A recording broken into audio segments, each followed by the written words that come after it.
सभी को पता चल गया होगा कि बिहार में सिविल कोर्ट में वेरियस पोस्ट के लिए वैकेंसी आई हुई है, जिसमें स्टेनोग्राफर, क्लर्क और बहुत सारे रीडिंग राइटिंग वगैरह के लिए बहुत सारे पोस्ट है, जिनमें सभी में जो मोस्ट इम्पॉर्टेंट जो है वो सभी के सिलेबस ऑलमोस्ट कॉमन, मैंने 2-3 चेक किए हैं, सब कॉमन ही है। तो पेपर 1 के लिए मैं बतला रही हूँ यहाँ पर। जो सबसे ज़्यादा नंबर उठ रहे हैं 2 ही चीज़ों में उठ रहे हैं, इंग्लिश लैंग्वेज और हिंदी लैंग्वेज। हिंदी लैंग्वेज में आपको हिंदी लैंग्वेज, हिंदी भाषा और व्याकरण पढ़ना है। इसके लिए मैं गारंटी देती हूँ कि 100% गारंटी देती हूँ आपको यहाँ पर तैयारी करनी है। इसके अलावा आपको कहीं और तैयारी करने की ज़रूरत नहीं पड़ेगी। वो पूरी तरह से मैं तैयारी करवा दूँगी और जनरल नॉलेज के लिए मैं करंट अफेयर्स यहीं पर करवा दूँगी। और हम किस तरह से पढ़ेंगे हिंदी भाषा और व्याकरण को, तो इसमें जो मोस्ट इम्पोर्टेंट इस नोटिफिकेशन में जो सिलेबस का जिक्र किया गया है उसके अनुसार इसमें पत्र लेखन पढ़ना है, निबंध पढ़ना है, शब्दावली आदि पढ़ना है। उन सभी चीज़ों को मैंने आगे मेंशन में कर दिया, आगे मैंने दे दिया है नोटिफिकेशन के जो सिलेबस का दिया हुआ है वो आप देख लीजिएगा। और उसके अनुसार जो हमें पढ़ना पड़ेगा, तो हम लोग पत्र लेखन को भी हर चीज़ को बहुत डिटेल में पढ़ेंगे, क्योंकि आपको पर्यायवाची विलोम यहाँ पर नहीं दिया हुआ है। तो जो भी चीज़ दिया है उसको हम बहुत डेप्थ में जाकर पढ़ेंगे। पत्र लेखन, किस किस तरह के पत्र लेखन होते हैं, उनमें किस किस तरह के दोष होते हैं, किन किस तरह के अवगुण और गुण होते हैं, किस तरह से हम उसे उत्तम शैली में लिख सकते हैं, सबसे अच्छा शैली कौन सा होता है पत्र लेखन का, और सबसे जो महत्वपूर्ण है वो सरकारी कार्यालयों में पत्र किस तरह से लिखे जाते हैं, क्योंकि ये कोर्ट के हैं तो इसके पत्र भी उसी तरह के होंगे। तो हर चीज़ों के यहाँ बहुत डेप्थ में जाकर हम चर्चा करेंगे। उनके लिखने की शैली बहुत अलग होती है, तो वो और फिर जाकर निबंध लेखन हो गया, और फिर रीडिंग कॉम्प्रहेंशन वगैरह, संक्षेपण, सब चीज़। और रही बात जो सबसे महत्वपूर्ण है वो शब्दावली, क्योंकि इसमें खास जिक्र किया गया है वोकैबुलरी के लिए, तो वो हमें मजबूत करें। तो वो कैसे करने, इसके लिए भी आपको कहीं और जाने की ज़रूरत नहीं है।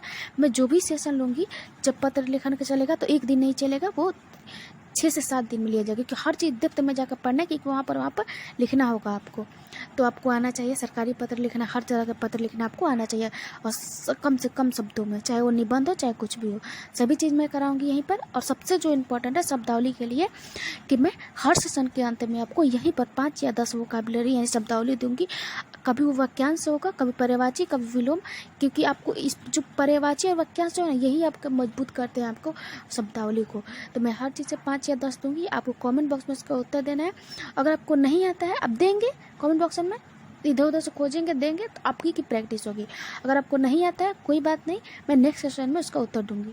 इससे वोकैबुलरी भी बहुत अच्छी, आपकी शब्दावली मजबूत हो जाएगी। और मैं करंट अफेयर्स भी यहीं पे, करंट अफेयर्स जो जनरल नॉलेज में दिया गया, मेंशन किया गया, वो भी मैं यहीं पे करा दूंगी।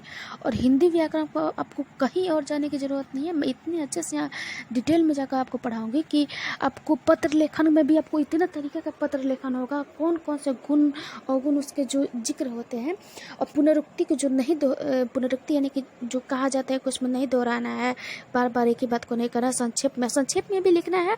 तो किस तरह के गुण दोषों से ऐसा ना हो कि आपको संक्षेपण करने में वो एक और अवगुण आ जाए, जैसे कि संक्षेपण में जो सबसे ज़्यादा जिसको नहीं करने आता वो दिक्कत होता है कि संक्षेपण कि वो संक्षेप करने में वो उसके मूल विषय को ही, जो जिसको लिखने नहीं आता है उसको मूल विषय को ही वो खंडित कर देते हैं वो संक्षेपण करने में। क्योंकि उनको संक्षेपण करने का अर्थ ये नहीं होता है कि आप किसी बात को ऐसे घुमा फिरा कर गोल गोल कर दें, नहीं, उसके लिए भी शब्दावली आना चाहिए, वाक्यांश आना चाहिए, ताकि आप उस वाक्यांश का अर्थ ही होता है कि बहुत सारे एक वाक्य को संक्षिप्त आप एक शब्द में उसे कर रहे हैं।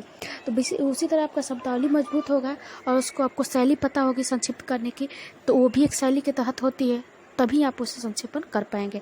नहीं तो फिर वही होगा कि आप उसमें, इसलिए मैं कह रही हूँ कि मैं उसके अवगुणों को भी चर्चा करूँगी कि किस किस तरह का अवगुण होते हैं संक्षेपण वगैरह में। जैसे अगर मैं थोड़ा सा जिक्र करूँ इसके हिसाब से, तो कहा जाता है कि संक्षिप्तता के कारण स्पष्टता तथा पूर्णता में कमी नहीं होनी चाहिए। सर्वप्रथम आलेखन स्वतः पूर्ण हो तथा उसके बाद संक्षिप्त, दुरूहता की सीमा तक पहुंचने वाली संक्षिप्तता बुद्धि और शिष्टता की न्यूनता का द्योतक है। तो यहाँ पर गुण अवगुण सभी कुछ दिया गया है, हर चीज़ डिटेल में।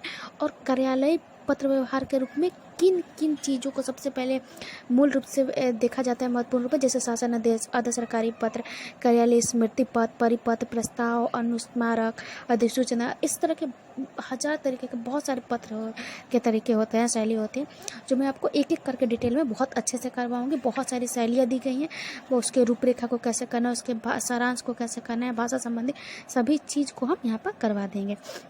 तो मैं इस चीज़ की गारंटी लेती हूँ, आपको हिंदी के लिए यहीं से तैयारी करनी है।